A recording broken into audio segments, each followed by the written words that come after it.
I moved into the new place at the end of September, a one-bedroom apartment on the third floor of a crumbling brick building just outside of Detroit. Cheap, quiet, and most importantly, available immediately. The apartment came mostly furnished, which felt like a blessing at first. A table, a creaky bed, a mirror mounted above the dresser. That mirror, it would turn out, was the beginning of everything. The first few nights passed without incident. I was working the night shift at the logistics warehouse, sleeping during the day and barely even glancing at my reflection as I rushed in and out.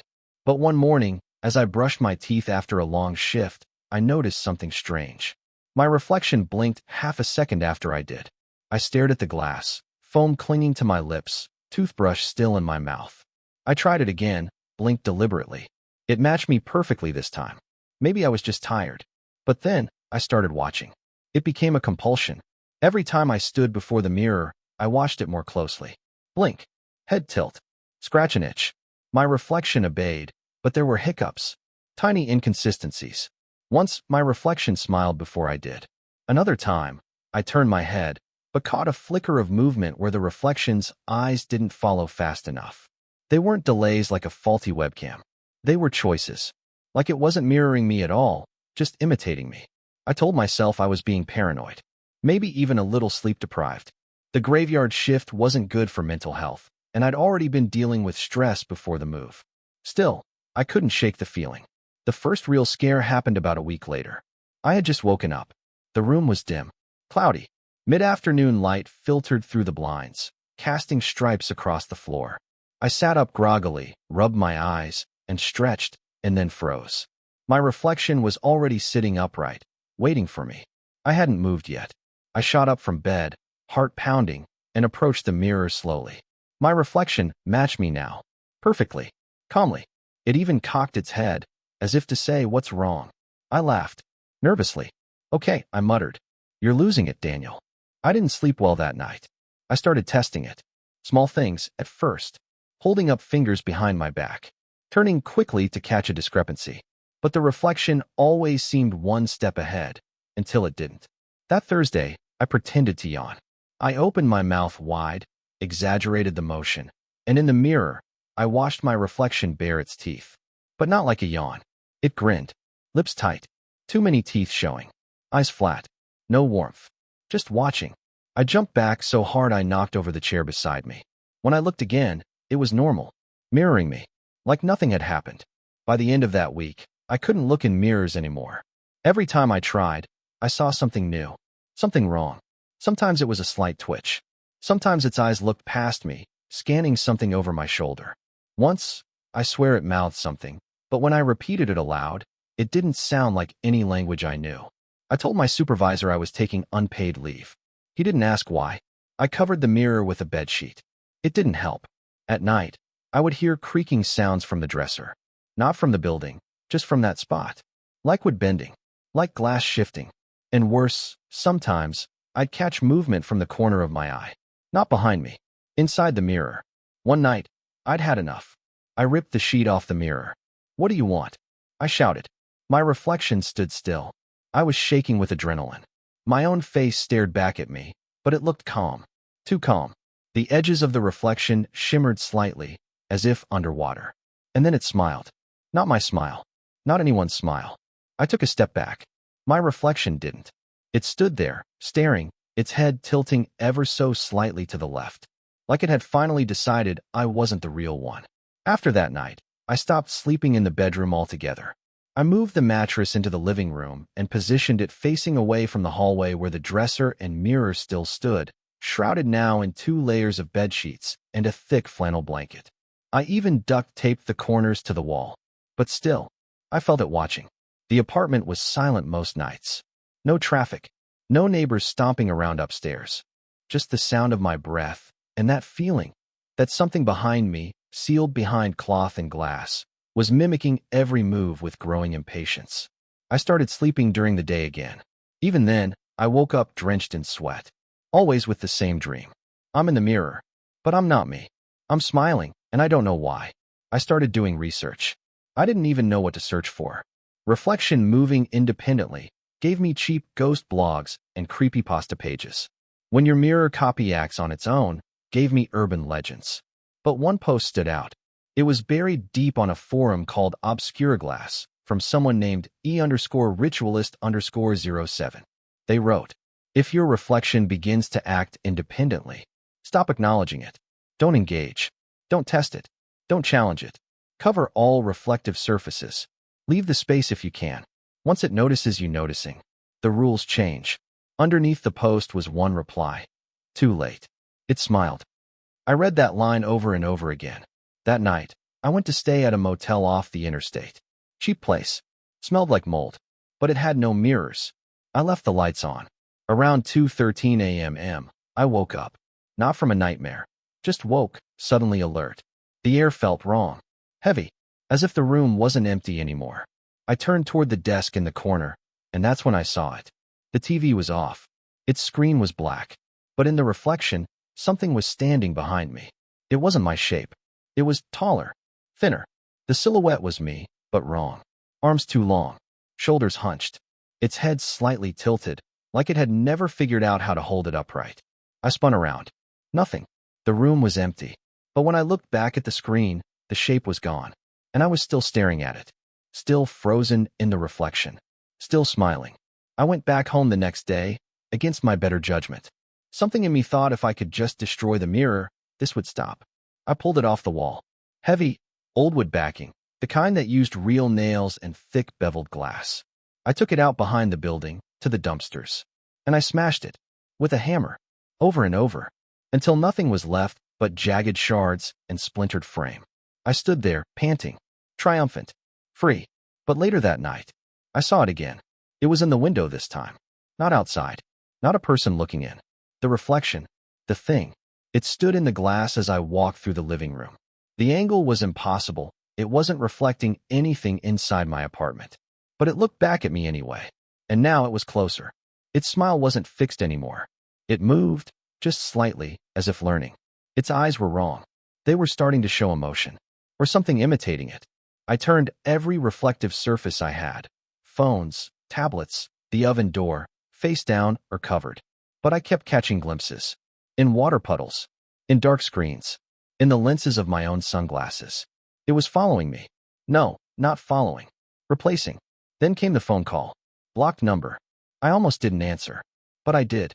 I said hello. Silence. Then my voice, faint and distorted, echoed back. "I'm learning how to be you." The call dropped. I stared at the screen, my heart pounding. And I realized the background of my phone had changed. It was now a photo of me, standing in front of the mirror, smiling. After the phone call, I stopped leaving the apartment altogether. Every screen, every surface, every single piece of glass had become a threat. Not just mirrors anymore. It was like that thing could reach me through any reflection. And the more I avoided them, the more they seemed to show up. Water glasses, microwave doors, my own pupils, when I looked too long in the dark.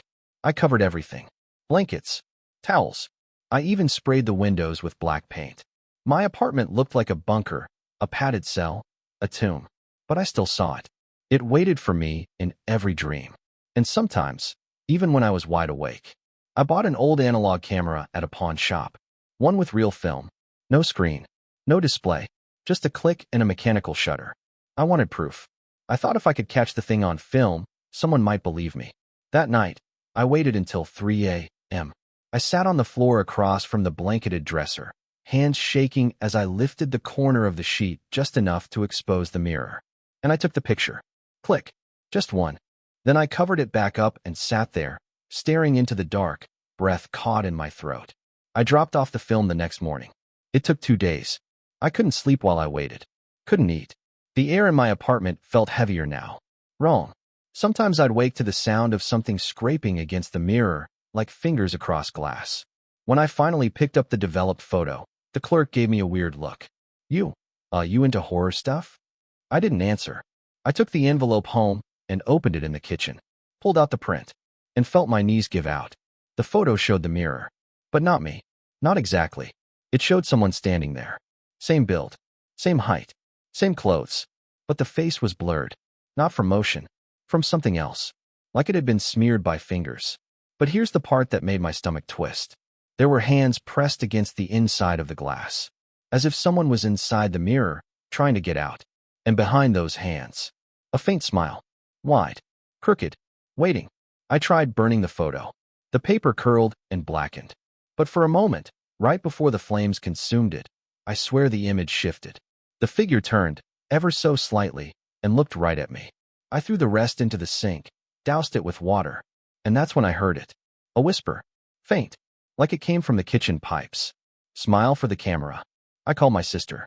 She lived 3 hours away and didn't know much about what I'd been dealing with. I told her I wasn't feeling well, that I needed a place to crash for a bit. She agreed. Packing was fast. I didn't even take half my stuff. Just my bag, my phone, my keys. I didn't want to bring anything that might carry a reflection. I was about to walk out the door when I noticed something odd. My phone screen lit up. Incoming call. My number. Calling me. I let it ring. It stopped. Then it lit up again, this time with a new voicemail. I didn't listen. I threw the phone in the dumpster behind the building and drove. My sister greeted me with a hug and concern. You look like hell, she said. I tried to smile. Failed. That night, I took the guest room. No mirrors. No TV. Just a bed and a lamp. I finally slept. But when I woke up, something was different. I went to the bathroom, washed my face, and as I leaned forward to turn off the faucet, I glanced at the chrome handle. It reflected something behind me. I turned. Nothing. But on the mirror above the sink, something had been written in the steam, though the bathroom had never gotten hot. You're getting easier to copy. I started to cry. My sister knocked on the door, startled. Daniel? Are you okay? I opened the door and hugged her. But as I pulled away, something felt off. Her face looked normal, but her expression didn't quite match her tone. And then she asked, Why aren't you smiling, Daniel? Just like that voice in the voicemail. I took a step back. She tilted her head, and for a split second, no more than half a blink, her reflection in the hallway mirror didn't move. I didn't sleep the next night. Not after what I saw in that mirror. Not after the thing wearing my sister's face asked me why I wasn't smiling. I stayed awake, locked in the guest room, sitting in the corner farthest from the door. I didn't know if it really was her. I didn't know what to do.